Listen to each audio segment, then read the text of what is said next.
Hey guys, welcome back to my channel, or welcome if you are new. Today we are starting a new series on the channel. We are starting a new Read It or Unhaul It series. So behind me, the reason why I'm on the floor is because this whole bottom shelf of this bookcase is basically a bunch of books that I am not 100% sure anymore if they are going to be to my taste, if there's something I'm fully interested in reading. I'm just a bit unsure about these books because it's now been 3 years as an adult that I've been into reading, really just like obsessively, and a lot of my tastes have changed. I've learned a lot more about what I do and don't like in books and what I look out for, so a lot of these I've had for quite a while. So that being said, I have put all of the books into a wheel spinner, so the wheel will choose which books I'm gonna read. I'm really hoping I get a YA book, only because my book club that I have started, like in my personal life, but I haven't started it, I've joined it. The theme is YA book. We don't read a specific book, we kind of read with a theme and then all go and talk about whatever we read. So YA is the theme. So I'm hoping I get a YA book. That's part of why I decided to do this video this month actually. That, and I didn't set myself a real TBR. So I'm gonna record my screen. Okay.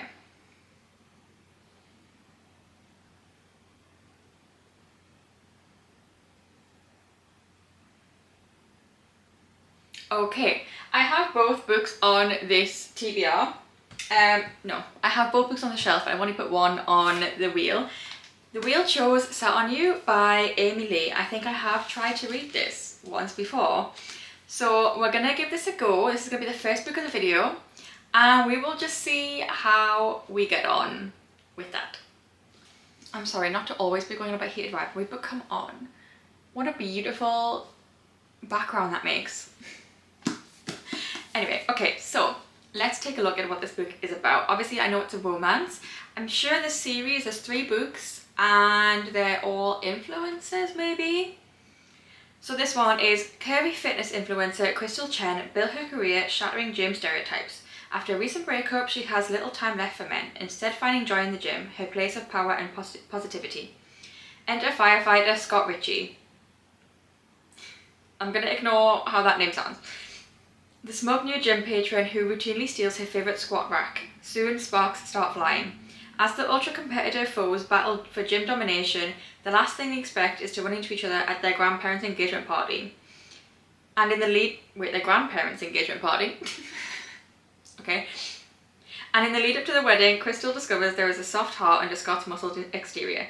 Bonding over family, fitness and cheesy pickup lines, she just might have found her person. But when a photo of them goes viral, savage internet trolls put their relationship to the test. Are they strong enough to get through it? Okay.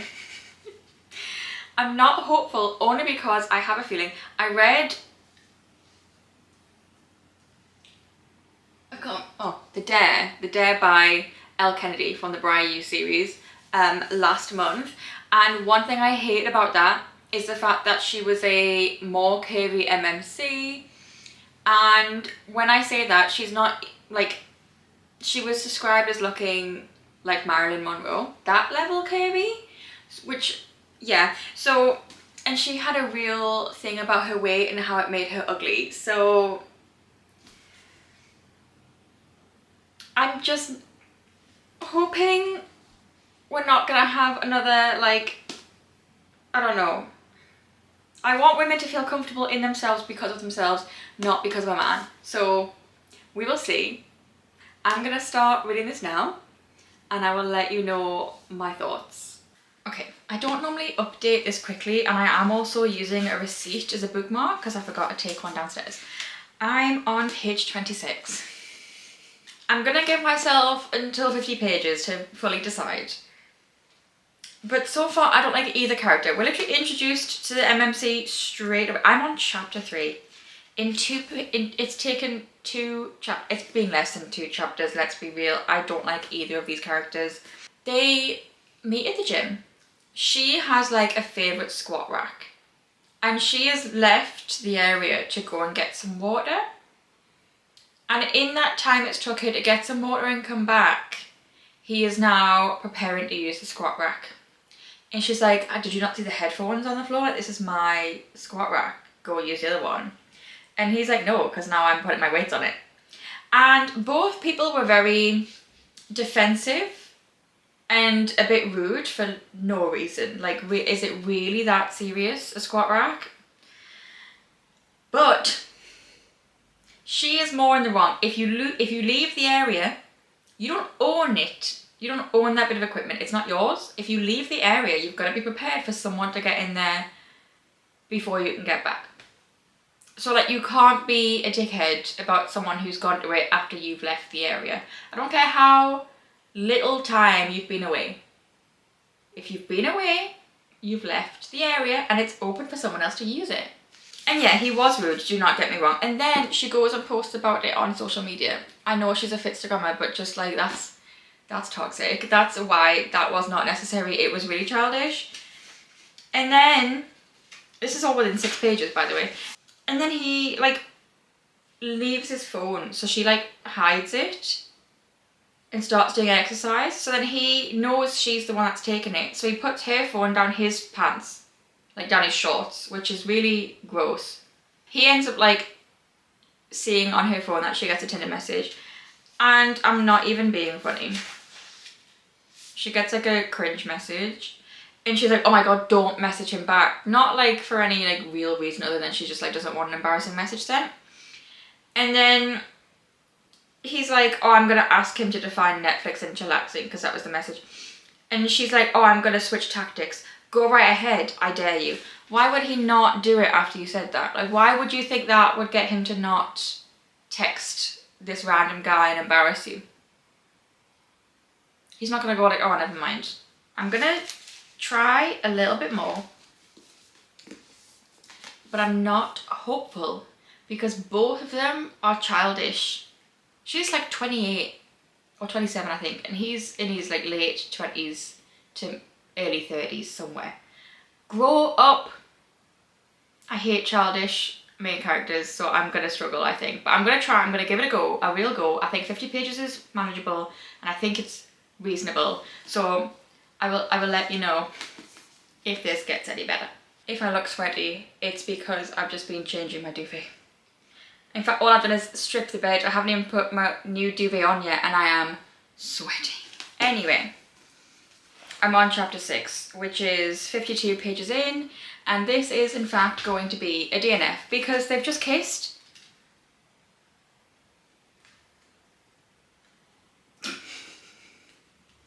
They just kissed, and that face says it all. It was just weird. It was like out of nowhere. It makes no sense. Like, I don't see any chemistry. I don't like either. She is insufferable, and I can't read a book that's all in the FMC's point of view if I don't like her, and I don't.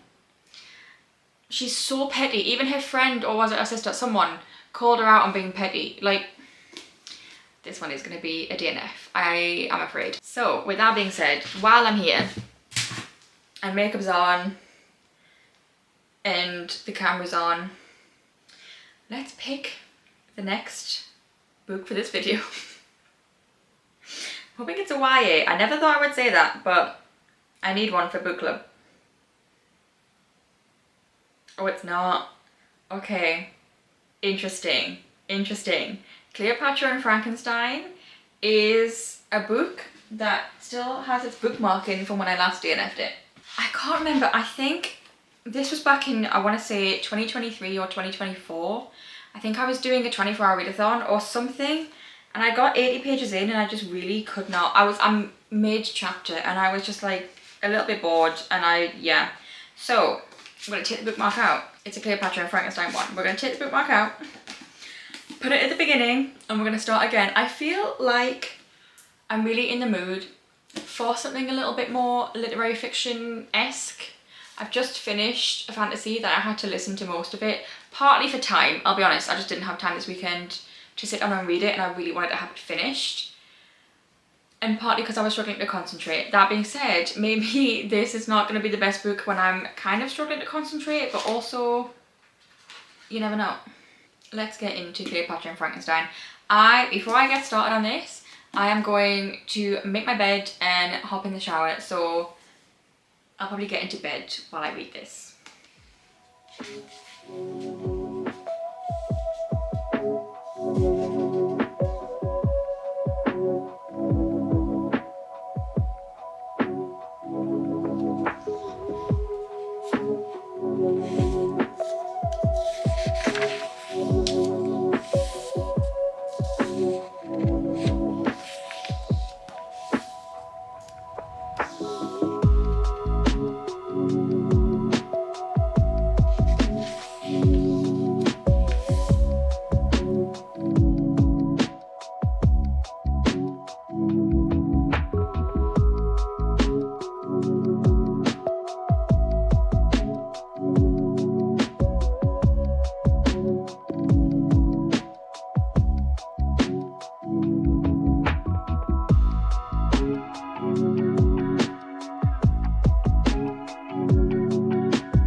Okay, I'm on chapter 3 and I'm probably going to try and read another chapter and then go to bed.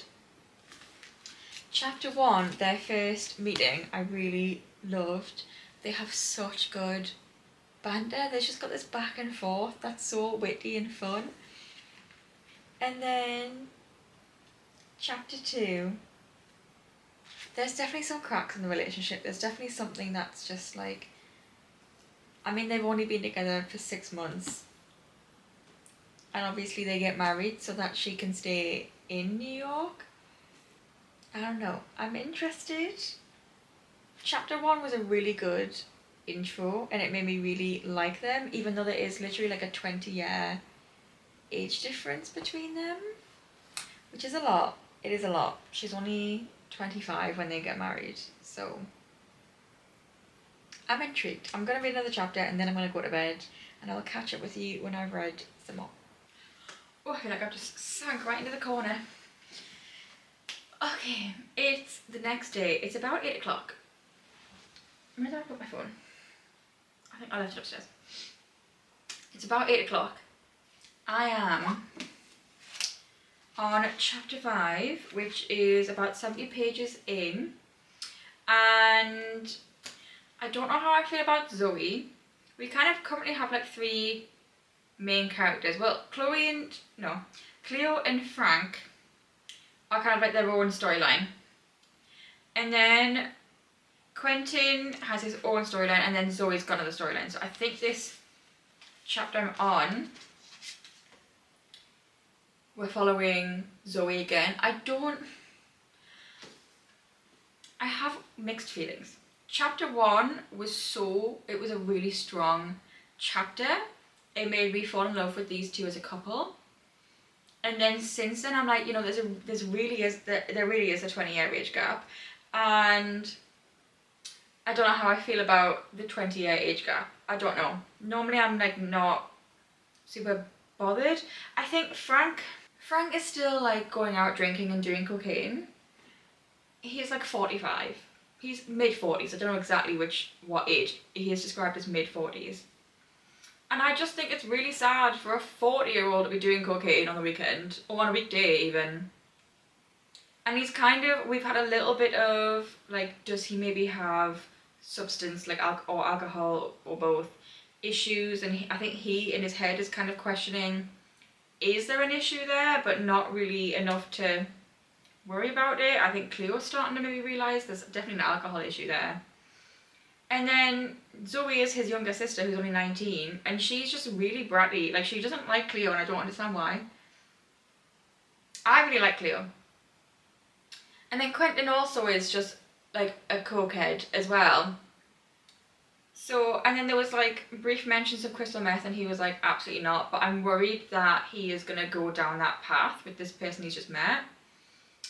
So we've got a lot going on and we're only 70 pages in. Like, I have a lot of questions. I'm actually quite invested to see what's going to happen to these characters, which is really nice because last time I read this, could not care less. I felt like I wasn't following everything.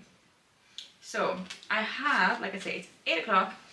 I've got a sleepy time tea from Puka. I've got a bowl of grapes, and we're just gonna get cozy and read for the rest of the night until I feel like I need to go to bed.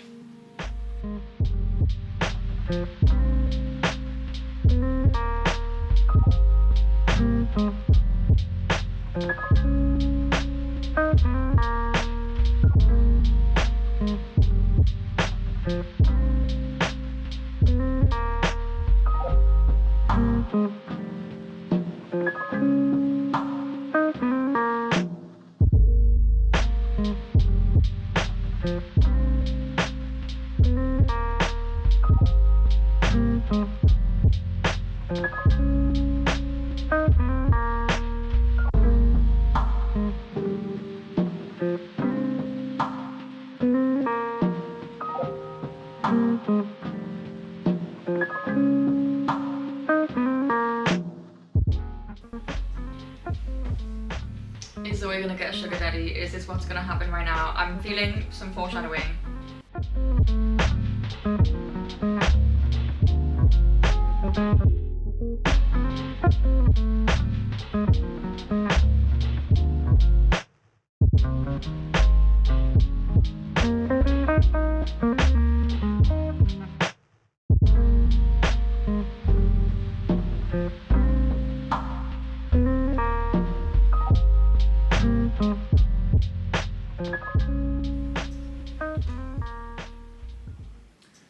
I think I'm at where I stopped reading last time, and I don't remember any of that scene. Now I'm thinking about it. So, God knows what happened to me in the last, like, Quentin's chapter, I remembered. None of Zoe's chapters I remembered. So, God knows where my brain was last time I read this. Okay, it's the next morning. Why has that suddenly gone really, like, washed out? I don't know. Anyway, it's the next morning. I am on chapter 9, page 158. So I read about 80 pages in total yesterday. I did finish in the middle of a chapter. So I finished that this morning because the chapter was like 40 plus pages long. And I was like, no. That chapter we've been introduced to a new character, Eleanor. And hers are written differently. There's like, it's based, I'm trying to be really careful with the book because I've just put cuticle oil on. It's like short, like sentences or a short paragraph and then a star and then it's like something else, which the rest of the book's not written like. So we've had like quite a lot of information about Eleanor in a short space of time, but no full scenes really. There was one full scene at the Christmas party and something happened there and I'm like, okay, Cleo knows something, but then we've just skipped and we've gone to Frank, but we've like skipped like to January. So I don't know. We're clearly following mostly Cleo and Frank, and then other characters kind of sprinkled in between. I don't know how I feel about Frank. He's clearly a very charming man, but he's also very clearly an alcoholic, and he's making some very problematic decisions, or like, I don't know. I am unsure. But this is going to be a love story, so I'm very intrigued. I have to say, I didn't think I'd be so interested in this book after how I felt the first time I tried to read it. It clearly was just right book, wrong time.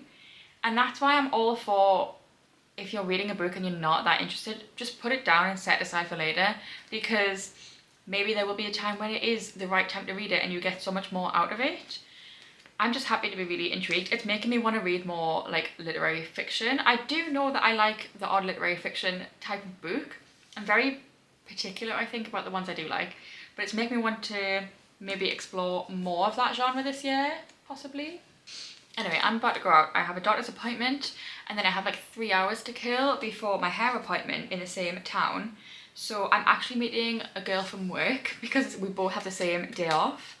So she's gonna come with me. I'm actually gonna join the gym and she's gonna join it also. Or she's gonna like inquire about it. I'm definitely joining. And then we're gonna go for a little cafe and have some lunch. So I'm gonna go. Because I was originally just gonna sit in a cafe and read this, but now I have a friend. So I don't know how much I'm gonna get rid of this. I might read some at my hair appointment. I'm gonna try to read some while I'm out. So I'll catch up with you when I've gotten more into this. I have to say I'm very pleasantly surprised and I'm very happy about that. I didn't get much read when I was out. I think I read like a page or two. I literally can't believe what I've just read. I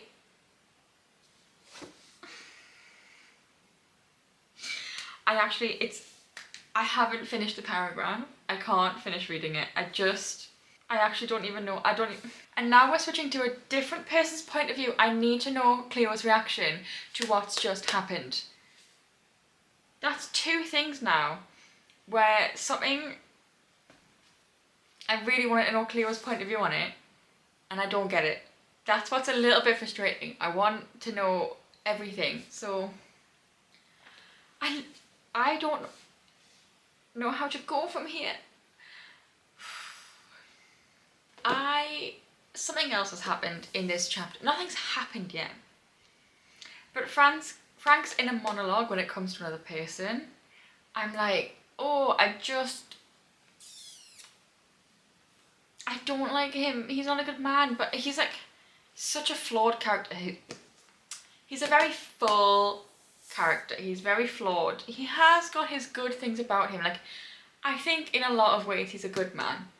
I just think he's got a lot of issues that make him do not so good things, and it's making it hard to like him. Like, all of the characters are messed up in some way, quite honestly. But I think Frank is the most. Frank and Quentin. We haven't had Quentin's point of view in about 100 pages.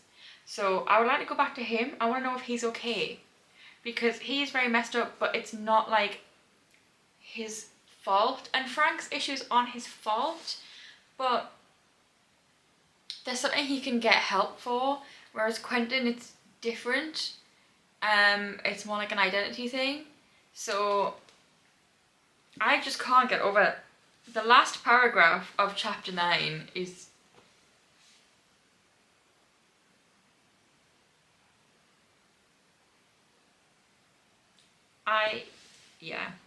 okay, I'm gonna read some more and hope nothing that horrific happens again.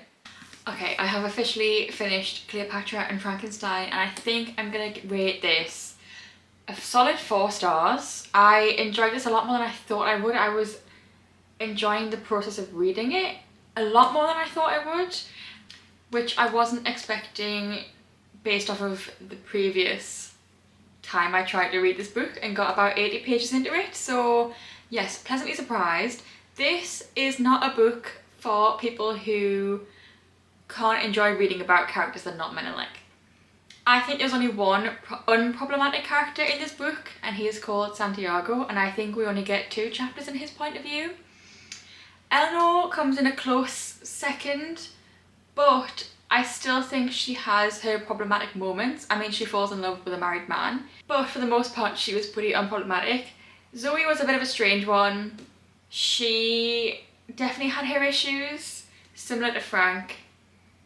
But she was young and stupid, and I felt like she was young enough that, not that it excused it, but her bad decisions and her immaturity were explained by that.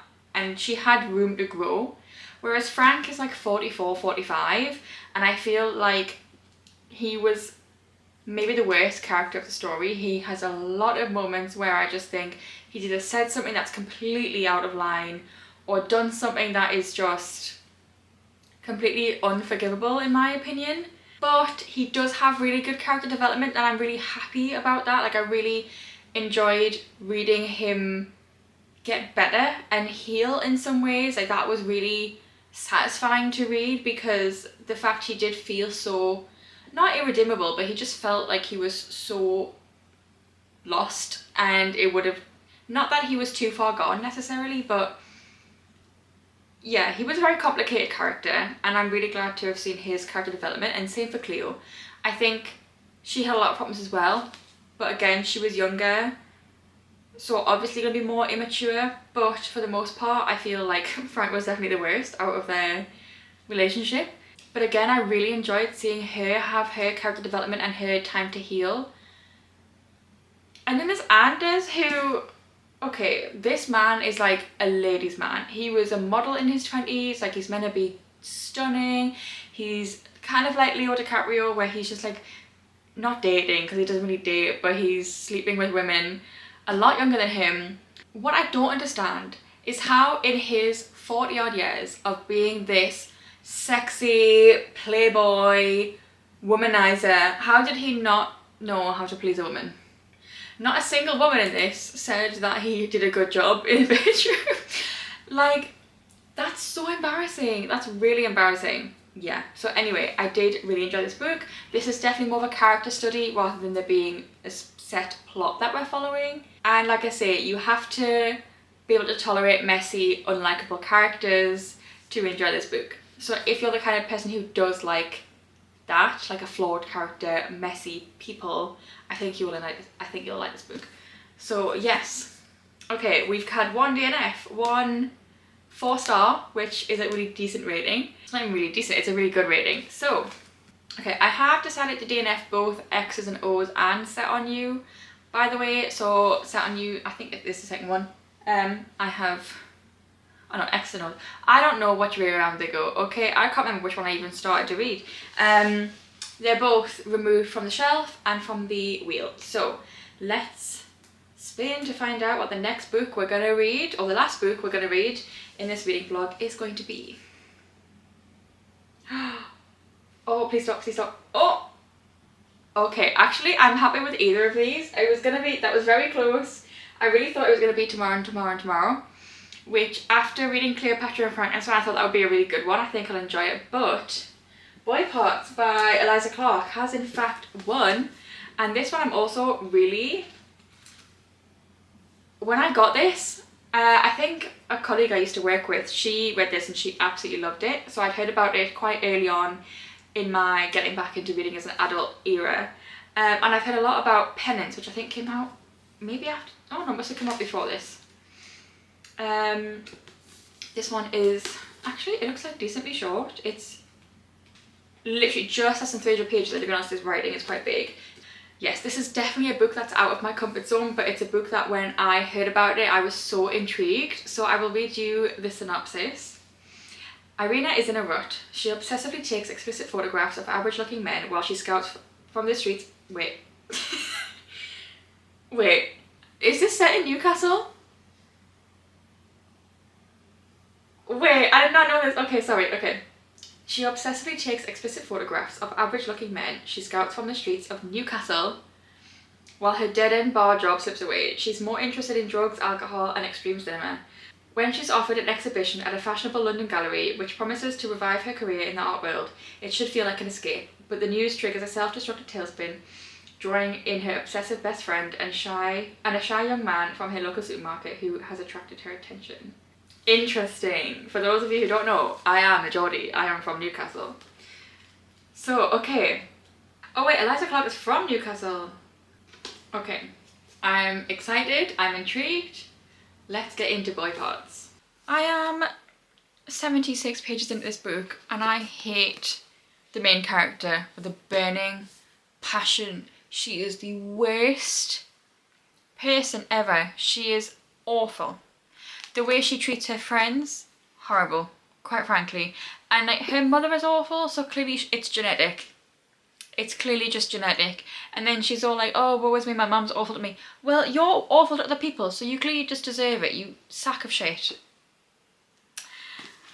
It's also really weird because there's only the odd Geordieism in this. The odd I and the odd nout. Aside from that, it's not super... like, it's not got a super Geordie dialect, which I think is fair enough. I don't think it would be very palatable for anyone elsewhere to read if it was super Geordie, and I'll be honest, I might be a Geordie. I really dislike the Geordie accent when it's strong. There is just something about someone, like, Do you know what it is? There's something about a middle-aged man with a really heavy Geordie accent. He just murmurs / slurs everything, and it sounds awful, and I'm not very patriotic towards Geordies, I'll be honest with you. No offence to my fellow Geordies, but she is white. She is a very... Her meanness aside, how she acts is very stereotypical chav Geordie, and my god, I have no time for that kind of person. She's just awful. She's got a best friend that she knows is in love with her, and she treats her like shit. And then she's got another best friend who's trans, and she's just a bitch to him as well. And then she's just snorted coke off a toilet seat also, like 2 pages after saying she wouldn't do that because it's gross. Because yeah, it is. It's gross. A club toilet seat. She previously used her like nail. If you could do that the first time, do it the second time. I've got no respect for anyone doing coke off a toilet seat. There's other alternatives. You've got keys. If you've got long nails. I have never done coke in my life, so I don't know any other alternatives. I've just seen someone do coke off a key. There's alternatives to not a dirty bathroom, like not a dirty toilet seat, just no. Yeah, so we had a little bit of backstory of what she was like in school. She dated a teacher, and I really, really dislike her so much. She's really judgmental as well, and I hate that so much. Why do you think you're better than everyone else? I hate people who think they're better than everyone else like they're not. We're all sacks of flesh with blood flowing through us, okay? No one is better than someone else. Like intrinsically, that is, anyway. Some people are just worst of the worst, that's different. So, it's not looking good that I'm going to finish this book, I'm not going to lie to you. But I'm going to keep going. We'll give it, I'm on, like I say, 76. I'll give it to like roughly the 100-page mark, and we'll see how we do in the next 30 pages. But I struggle to read a book when I hate the main character. Like this is the thing, Cleopatra and Frankenstein, all of the characters were flawed, but I didn't hate them. And that's the difference. This girl is not even just flawed, she's just scum of the earth. So, we'll see how we do in the next 30 pages. Okay, it is 9 o'clock on Friday night. I'm about to go out, which I haven't done in a while. I thought I would update the video because I have in fact DNF'd Wipe Hearts at a roughly, I think it was 105 pages or something like that. And I did read a couple scenes at the end because I looked on Goodreads. And a few of the spoilers that I was looking forward to decide if I was going to keep reading it or not, I really was like, what? And I had to read the scenes myself. I know I can't read this book. I hate the main character. I don't mind having dislikable characters in fiction, but when you're following one character and you hate her as much as I hate this bitch, I've just never hated the main character as much as I hate Irina. And I don't want to be in her head because she hasn't got a single redeemable quality. I don't mind problematic characters. I don't mind morally black or morally grey characters when you've got something likeable about them, something that makes you resonate with them or just root for them in some kind of way. But I don't in this case. I just absolutely hate her and I don't want to be in her head, especially because from what I have read later on, she gets sicker and sicker in her actions, in her thoughts, and I don't want to read this. So this one is going to be Unhauled. So the video, I guess, is successful. We've unhauled 3 books and 1 book I managed to read and enjoyed it. I give it 4 stars. So all things considered, not too bad. With that being said, that is the end of this video. I hope you enjoyed. If you did, give it a thumbs up. Subscribe down below if you haven't already. Let me know if this is the kind of video that you'd like to see again in the future, because I have plenty more that I could do in a Read It or Unhaul It series. Yeah, I'm gonna go for a night out. I'm so tired. It's fine. And I will see you in the next video. Bye.